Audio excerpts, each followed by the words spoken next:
Whether you're slaying virtual zombies or shooting enemy soldiers, violent video games have had great success and have been growing in popularity through the years. However, with violent crimes being reported more in the news, a recent scapegoat has been video games.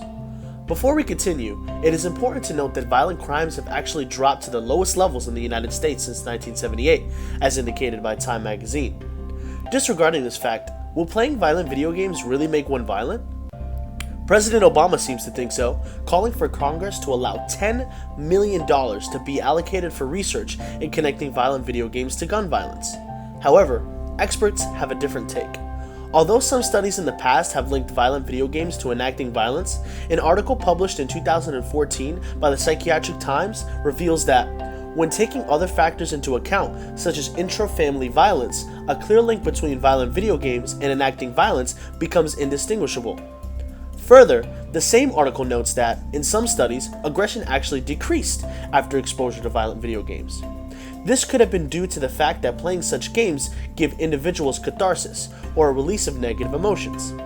Many experts, such as Dr. Markey from Villanova University, and others agree that violent video games do not have a clear effect on an individual's violence and other factors need to be taken into account.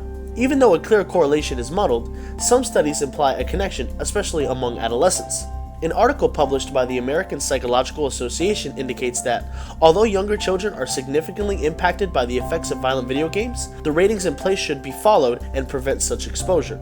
The article adds that, when the ratings are not followed and the children have access to such games, the fact that the parents had lack of parental care and discipline make the connection of the after effects of children with violent gaming unclear.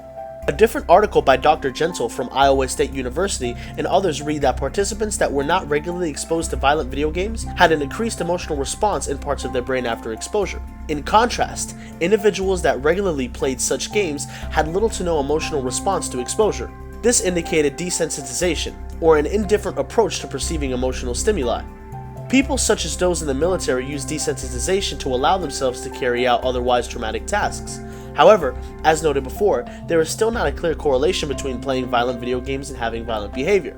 The same article also notes that the spatial attention and navigation sections of participants regularly exposed to violent video games were not used as much, revealing that these people were much more efficient in carrying out navigation and planning. So what's the verdict?